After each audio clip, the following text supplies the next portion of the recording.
Nakipag-break na po sa akin yung boyfriend ko! Ha? Bakit naging-mag-break? Siguro, nakahanap na yun na mas maganda sa'yo. Nalaman niya kasing buntis ako, Nay! Ha? Buntis ka? Ano bang ginagawa mo sa buhay mo? Sorry, Nay! Malapit na akong manganak! Lumayas ka dito! Hindi na kita anak! Layas! Layas! Panaginip lang pala. Oh, babe, paano ka? Hindi ka nakapag-break sa akin? Ha? Bakit ako makikipag-break sa'yo? Eh, magkakaanak na tayo. Ha? Buntis ako? Di pwede to. Hoy, sinong buntis? Ikaw? Anay, lumayas ka dito! Layas! Panaginip ulit. Totoo na ba to? Oh, gising ka na pala. Nasaan yung boyfriend ko, Nay? Ano pinagsasabi mo? Wala ka namang jowa. Boyfriend. Ha? Ano wala? Eh di naman siya nakipag-break sa akin eh. Sino naman magkakagusto sa'yo? Eh mukha kang zombie. Tingnan mo nga yung tsura mo. Panaginip lang to. Panaginip lang to! Panaginip lang to! Baliw. Mag-e-enroll po ako. Mag-e-enroll po ako, ma'am. Nasa requirements mo? Ito po, dala ko ng birth certificate ko tsaka yung enrollment form. Oh, mga original to. Nasa yung mga photocopy nito? Photocopy? Sige po, wait lang po, ma'am. A few moments later. Ito na po yung photocopy, ma'am. Bumalik ka na lang bukas. Sarado na kami. Lo, kuya, wait lang. Mag-aayos lang ako, ah. Hoy, bilisan mo naman. 1, 2, 3. Kuya, sandali. Ang pangit ko tuloy sa ID. Kakainis naman si kuya. Section A. Basta ng section mo? Section A ako. Ah! Magkaklase ulit tayo. Ah! Makakakopya pa rin ako sa'yo. Hi, Miguel. Anong section ka? Section B ako. Ikaw? Hindi kami magkaklase ni Crush. Sige. Section A kasi ako eh. Good morning, class! Excited na ba kayo sa panibagong school year? Bad trip? Siya na naman yung teacher ko. Bakit, Scarlett? May problema ka ba sa akin? May problema ako dahil may favoritism ka. Ang lakas mo magreklamo. Eh di ka pa naman enrolled. Kaka-enroll ko lang ah. Talaga? Eh bakit ibang Scarlett yun nandito? Hello po! Bakit sabi ng teacher ko di ba daw ako enrolled? Ay, sorry, di kita na-enroll. Pwedeng bumalik ka na lang bukas. Walang hiya ka? Ilang beses na ako balik-balik dito. I-enroll mo na ako. Ngayon na! Miss! Balik ka na lang bukas ha? Sige po, babalik na lang po ako bukas. Ito ba yung bahay niya? Hi! Nandiyan po ba si Mr. Joshua? Sinong Joshua? Yung asawa ko? Opo, may sasabihin lang ako. Anong sasabihin mo? Na anak niya ako at gusto ko siyang makita. Anong pinagsasabi mo? Nandito yung anak ko. Alam mo, kung nang trip ka lang, umalis ka na dito. Mahal, ano nangyayari? Anak mo daw to, mahal. Totoo ba? Mahal?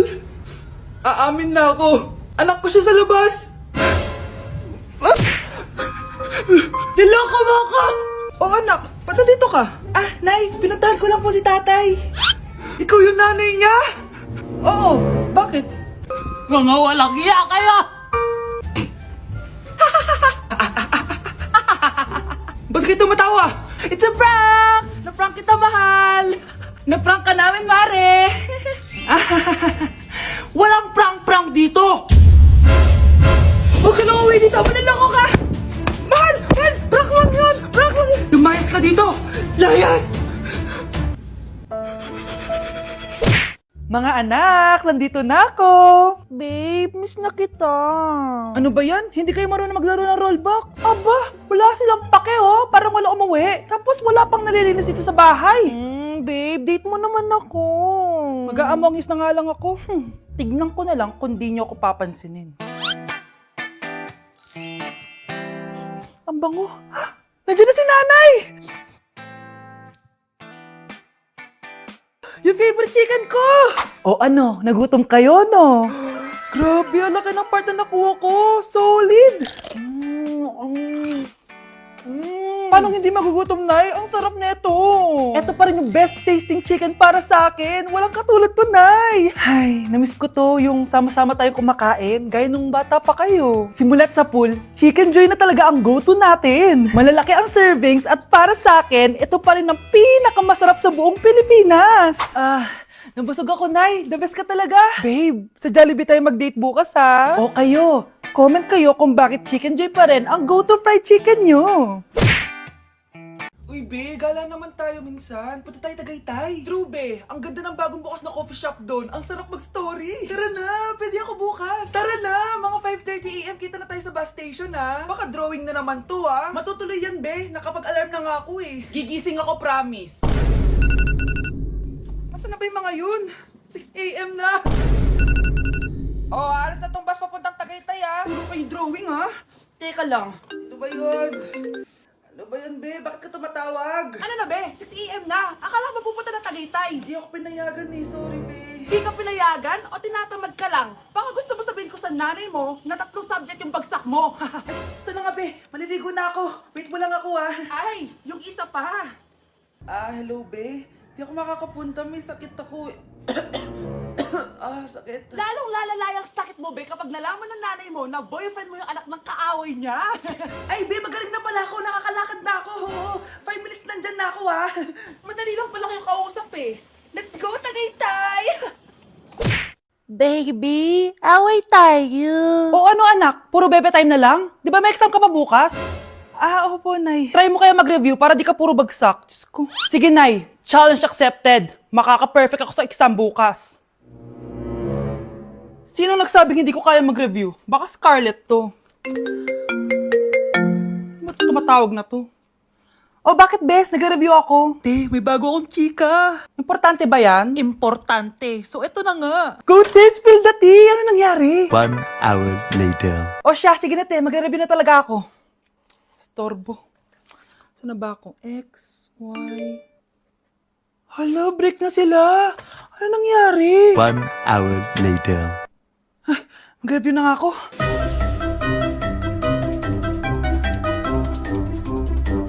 Good morning, anak! Anak, bakit ganyan itsura mo? Hanay, nag-review ako buong gabi. Akala ko puro numbers lang yung math.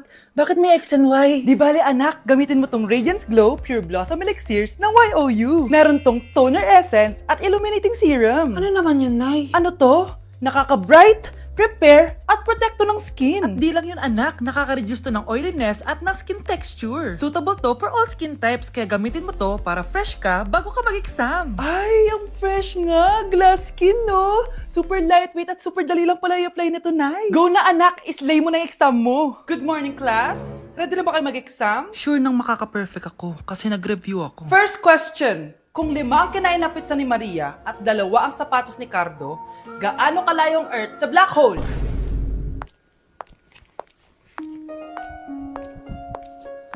Hindi man lumabas ang mga nireview ko. Ang importante, maganda ako.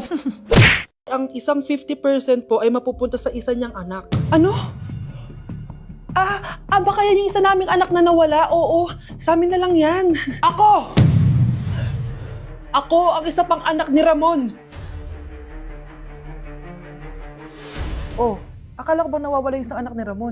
Attorney naman, huwag ka maniwala dyan. May sakit kasi sa utak yan. Wala akong sakit, attorney. Maniwala ka, please. Kailangan ko pa ng sapat na ebidensya para maniwala ako sa'yo. Sige na, babalik na lang ako. Ito na ba yung bagong bahay ng anak ko? Ikaw, babae ka. Sinubukan mo pang agawin sa amin ng kayamanan ng tatay mo? Ang sama nyo, tita! Gusto nyo kunin lahat! Well, hindi naman maniniwala sa'yo si attorney dahil wala kang ebidensya. Tao po, attorney po ito. Nandiyan si attorney. Halika dito. Ayan, ikukulong muna kita dito sa bodega hanggat hindi ko pa nakukuha mga kayamanan. Yes, attorney. Hawak ko na ang 100% ng kayamanan ni Ramon. Nandito na ang titulo, papeles at cheque ng mga kayamanan niya. Ay! Salamat, attorney, ha? Scarlett, hindi ko na alam kung ano nangyayari sa nanay ko. Pero huwag ka mag-alala. Ako bahala sa'yo. Kailangan na matigil tong pinagagawa ni nanay. Tao po. Sino ka? Ako po yung nanay ni Scarlett, yung anak din ni Ramon. Totoo ba to? Pinagsasabi mong babae ka? Kami lang ang pamilya ni Ramon. Attorney, huwag ka magpaniwala dyan. Peke yan. Hindi to peke. Pwede mo ipacheck to sa attorney. Kaya ilabas mo na siya. Kinulong po ni nanay si Scarlett sa bodega. Ha? Anak?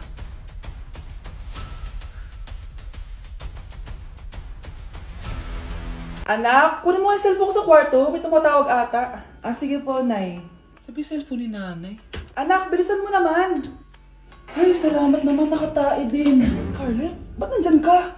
Eh, di ba pinukuha ko sa phone ko? Pinagsasabi mo, Nay. Kanina pa ako dito sa loob. Nay, ito na po cellphone niyo.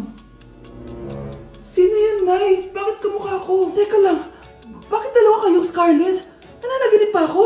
Nay, ako yung totoong Scarlett. Ha? Sinungaling! Ako to, Nay, ang totoong Scarlett. Sandali nga! Hindi na ako tutuwa sa inyong dalawa, ha?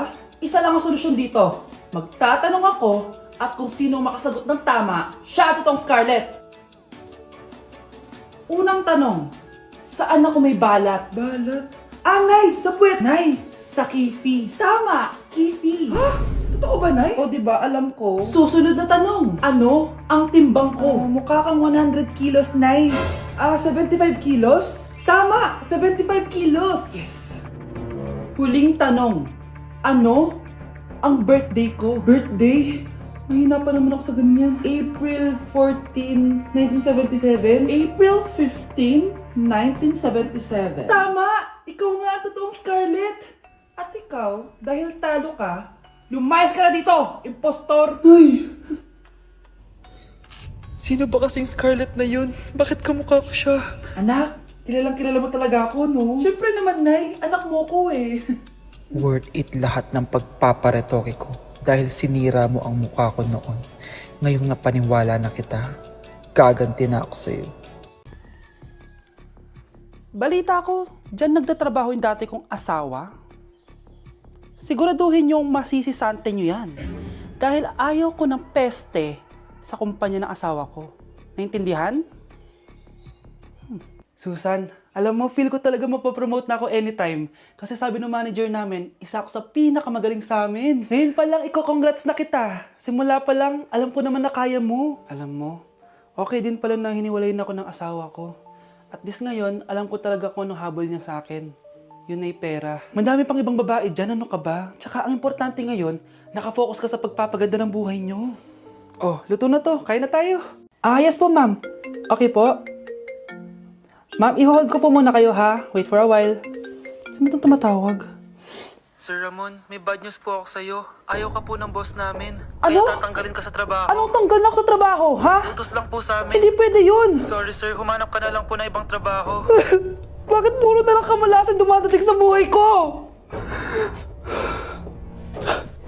Ay. Si Michael ba yun? Michael! Scarlett, bakit pinauna mo ako umuwi kahapon? Eh, di ba palagi tayo sabay umuwi?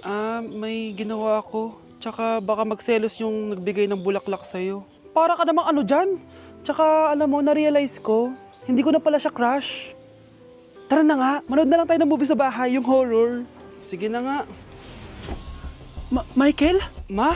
Ano ginagawa mo dito, ha?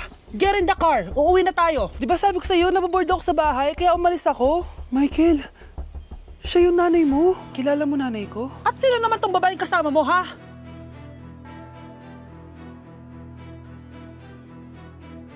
Mga anak, mag-aaral na kayo sa Lunes!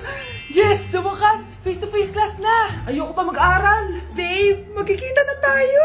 Anay, kailangan ko po ng notebook. Oh, eto sa'yo! Limited edition planner to, ah! Wow! Thank you, Nay! Ang ganda! Ano yung sa'kin, Nay? Oh, eto, yellow pad. Bakit yellow pad lang? Tapos yung sa kanya, planner? May favoritism talaga dito eh. Nay, kailangan ko po ng ballpen. Oh, eto anak, G-Tech. Ang mahal nito. Ingatan mo yan, ha? Thank you, Nay! Hindi ko babagsak to. O, ikaw naman. Etong sa'yo. Bakit maleta, Nay? Mag-aaral na ba ako sa ibang bansa? Yan yung gagamitin mo kapag bumagsak ka. Dahil papalayasin na kita. 1 year later. At dahil mag-graduate na kayo, bibigyan ko ng bagong cellphone ang may pinakamataas na grades. Nay, 95 ako. Akin yung cellphone. 95 lang? Ako nga 96 na eh. Shh! Sa akin yung bagong cellphone dahil 98 ang grade ko. O ikaw, anong grade mo? Bagsak? 99 ako, Nay. At deserve ko to. I'm a bitch, I'm a boss. I'm a bitch and a boss, I'ma shine like glass. I'm a bitch, I'm a boss. I'm a bitch and a boss, I'ma shine like glass.